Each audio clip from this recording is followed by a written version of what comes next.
right before pickup, they adjust the payout. This is just one group, and this is a perfect example to use to fill you in. This one says $20 turned to $75. Third straight $20 offer that this has happened to. This person didn't want to accept it. I've done that. Figured they haven't sent me one in months, so I got lucky. Wow, this person hasn't received a delivered order in months.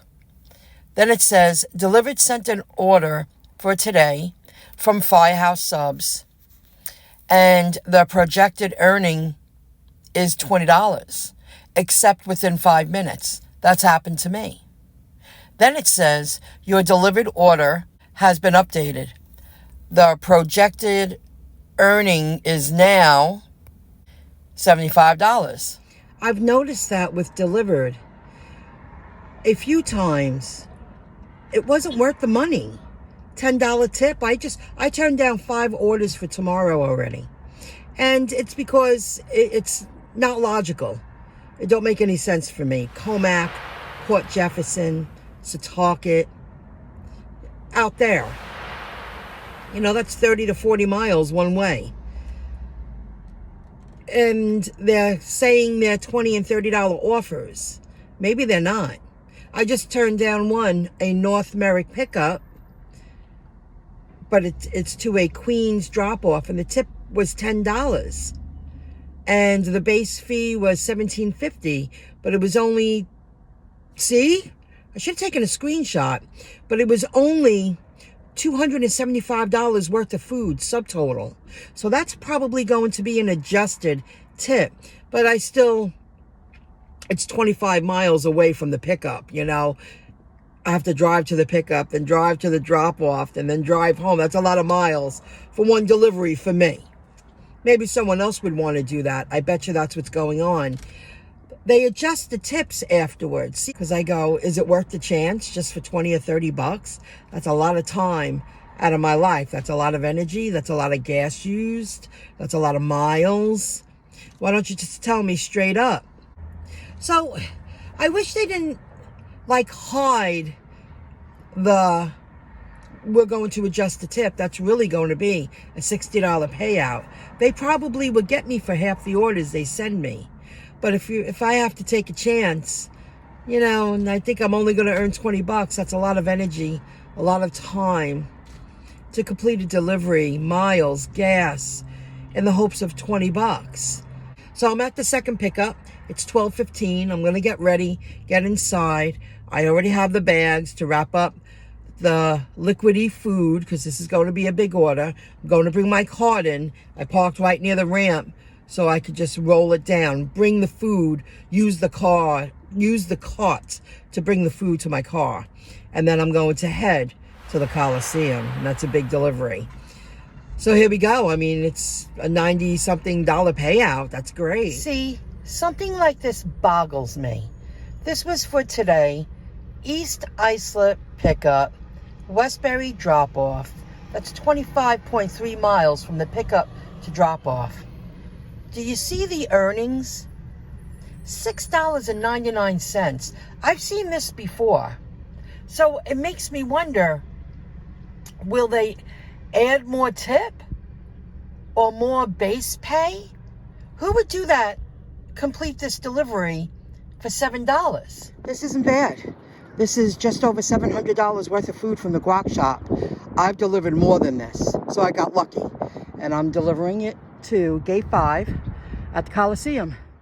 First I'll start off what I started with. I'm accepting the offer for tomorrow morning. The $10 payout, $10 tip. I'm going to answer my own question. I'm going to take it. I usually wouldn't take that. But let's see if the tip is adjusted because it's offered through the Delivered app. That's key here. Now I'm at New Jersey Subs and the place did not have the order. The worker got on the phone with a manager. They reached out to eZcater Then they decided they will make the order. They found the order because she was asking me, do you have the order? We'll start making it. I needed permission from Delivered. Do you want me to wait? Do you want me to stay? Because maybe then the client don't want the order anymore. Because I have to stay here for 20 minutes. They might not want it. It's a small order. It's like $175. That's a small order. With inflation happening, you saw the 4 bags of the guac food. That was actually small. Inflation has kicked in. That should have been 5 bags. I get a little nervous accepting larger orders from the guac shop because I can't handle it when it's $800 and $900. That was just over $700 earlier in the video at the Coliseum. That's not bad. I could deliver 4 bags like that on my cart. As long as there's a ramp, as long as there's an elevator, I could do it. So now I'm going to see what happens here. Delivered asked me to stay. I said, of course. I also turned down an order at $4.50 from Bolt. They reached out in a message and said, can you do this? Because they're tracking where you are. And I'm near Albertson, near Willis Avenue. And I was like, well, I'm waiting for a delivery, so I can't do both. They understood. I'm a good backup for them, once a week. They get me. So let's see how this delivery goes. I'm delivering it 3 miles away, but the order was nowhere to be found. And they're making it. So I earned $191.63 with the scheduled deliveries. And I didn't complete any Ubers or Grubhubs. I'm home now because I had things to do in between. And it was an opportunity to deliver less and get some stuff done. So I don't have to do that when I have to work Uber and Spark and Grubhub. Yesterday, I uploaded a video and I spoke about artificial intelligence being used in the fast food industry and in privately owned places too. And sometimes I was very tired and I was trying to spit out a lot of information. I have invested, I'm going to talk about 2 different industries. I have invested in Meso Robotics. They created, right now, they have an arm that's called Flippy. It cooks, anything that can be cooked in a fry later. And it goes, the robotic arm just works on its own, and you work by side of it. You work on the side of it. Same thing with Chippy. It's made by Meso Robotics. It's to toss chips and add flavors to tortilla chips or potato chips, whatever it is, and toss it in the bowl without any human doing it. The robotic arms do it. Then they also have Sippy, which many people have said, well, what's the big deal? You put the cup there, you grab it. Well, it is a big deal because if customers are typing in their orders at these fast food places, when they, tap submit at the point of sale, the machine starts working. It chooses small, medium, large, extra large, fills up the cup with ice, the soda, seals it. Done. All the machine needs is a human to make sure there's always cups in there, syrup, connect the ice machine. Make sure the plastic, now they're using plastic that's sealed on top. The customer can just walk right up and grab it. There's no need for any human interaction with that. That's their other product. And one more product, which I've lived it when I worked at the food store, especially at the food store, because it was a huge food store. It's a Smart Brew or something like that. I can't remember their exact name. But what it is, it's a coffee system that informs the workers it's time to replenish. It's time to, replenish the coffee beans or replenish the powder for the machines. So, when to dump out old coffee so it's not old.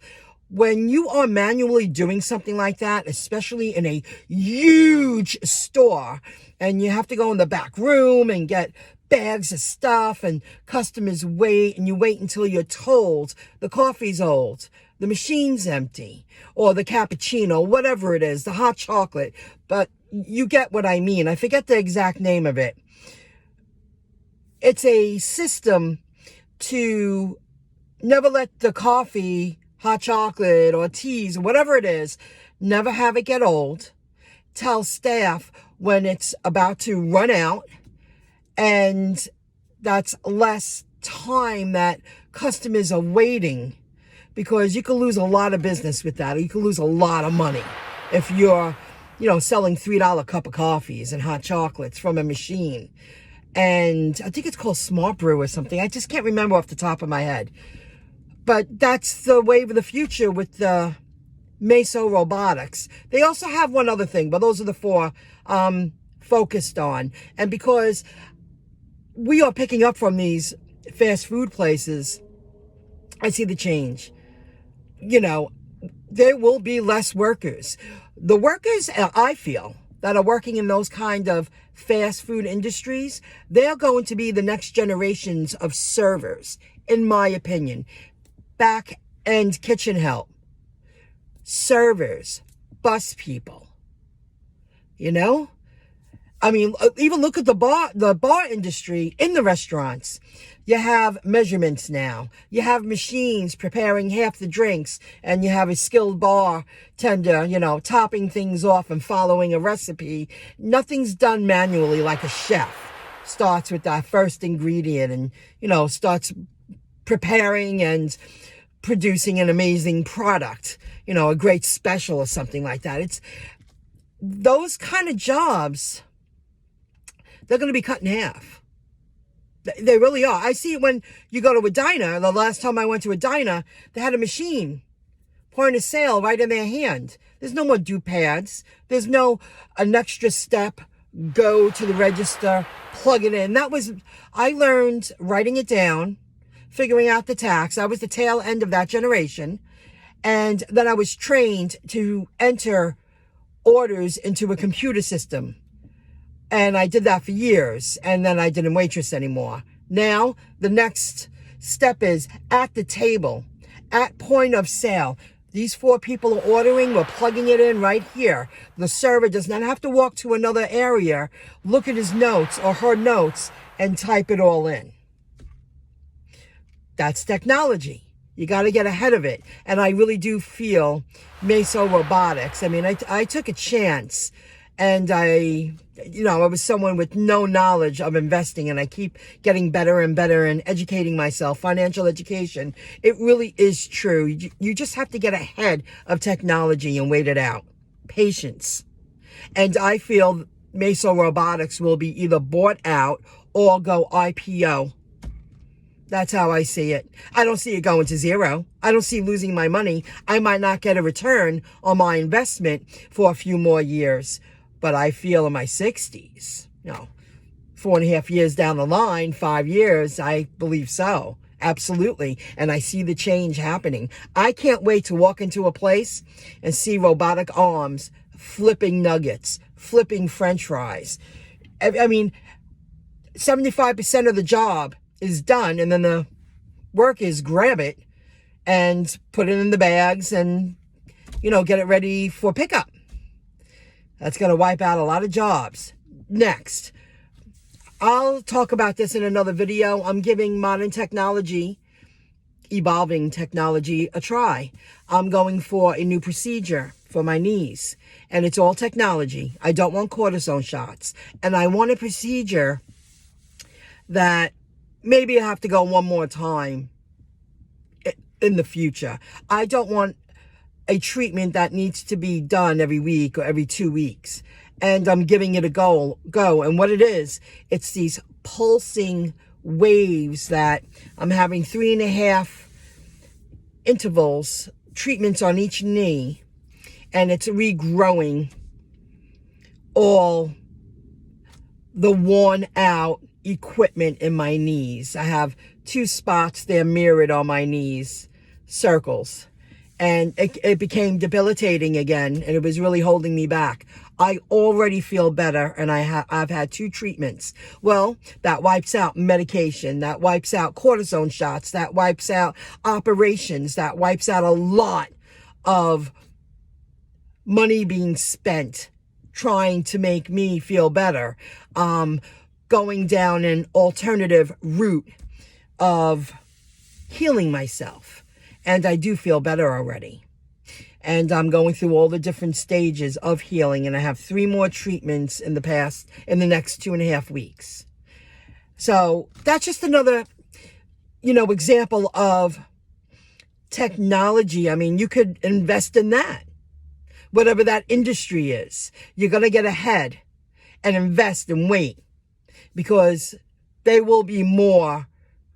I'm seeing someone, he's the first one in Nassau County to offer this type of treatment. I'm all about, I will try anything before I get a cortisone shot, because once you get one, operation is down the road. That's how I see it. I've watched so many people go through that. And cortisone shots mask the pain. It don't fix what's causing the pain. So that's just another example. Futuristic technology.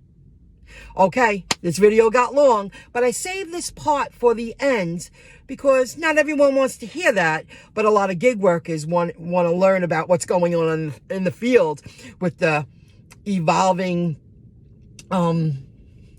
niche that we're in. This, the scheduled deliveries, how the apps are evolving. And I would actually prefer to deliver larger orders and earn more money and drive less. And so far, so good. The apps I'm using are getting busier. I'll see you in the next video clip. Have a good one. Bye, everybody.